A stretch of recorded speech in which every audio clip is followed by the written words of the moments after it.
Well, there's no doubt that disinformation and misinformation is a significant risk to our democracy, and those on this side of the House have never said otherwise.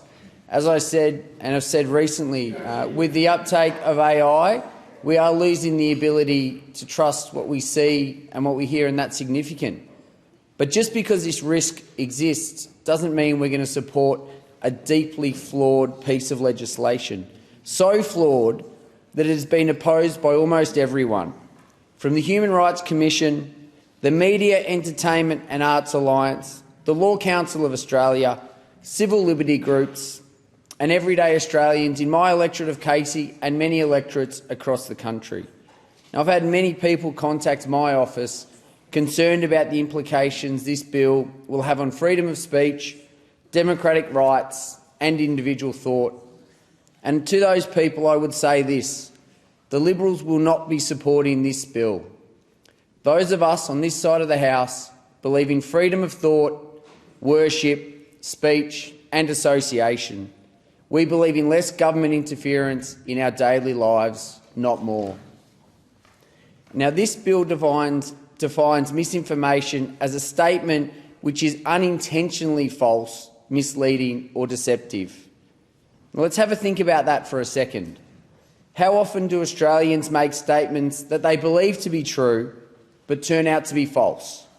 Now, we're not experts at everything, but under this definition, Australians will be held to account for statements they make being unintentionally wrong.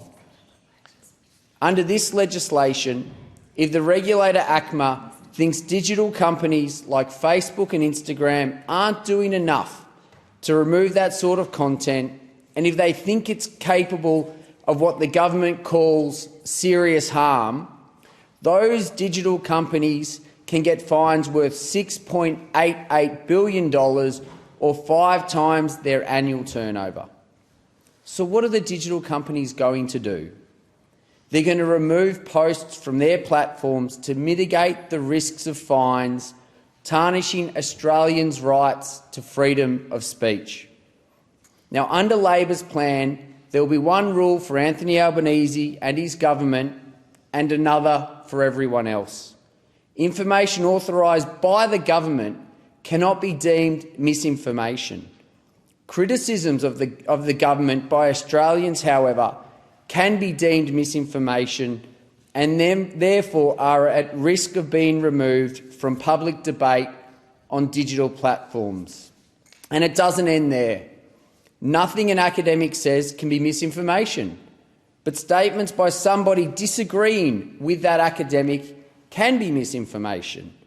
Good faith statements made by comedians and entertainers cannot be misinformation, but good faith statements made by Australians on political matters is misinformation. And what we could potentially see is the Labor Party or future governments using the term misinformation to try and silence those who do not share their political views. And this is a dangerous proposition in a free society. Now, just last week in question time, we saw Minister Burke criticise and label an ad voicing opposition to Labor's Industrial Relations Bill as, and I quote his words, misinformation. Under this legislation, Minister Burke could ban that ad.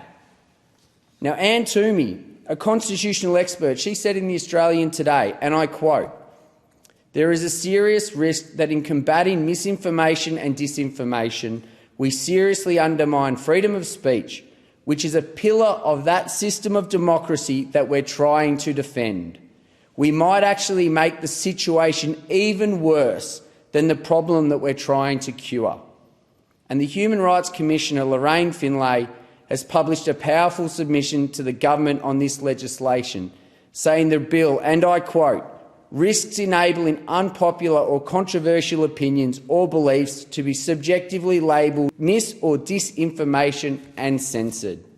As I said, we acknowledge the risk of misinformation and disinformation, but a deeply flawed bill has implications for free speech, for our democratic society, and that is why this motion is so important. We have seen time and time again the risk in other countries. We can't allow that risk in our country. Authorised by Aaron Violi, Liberal Party, Chermside Park.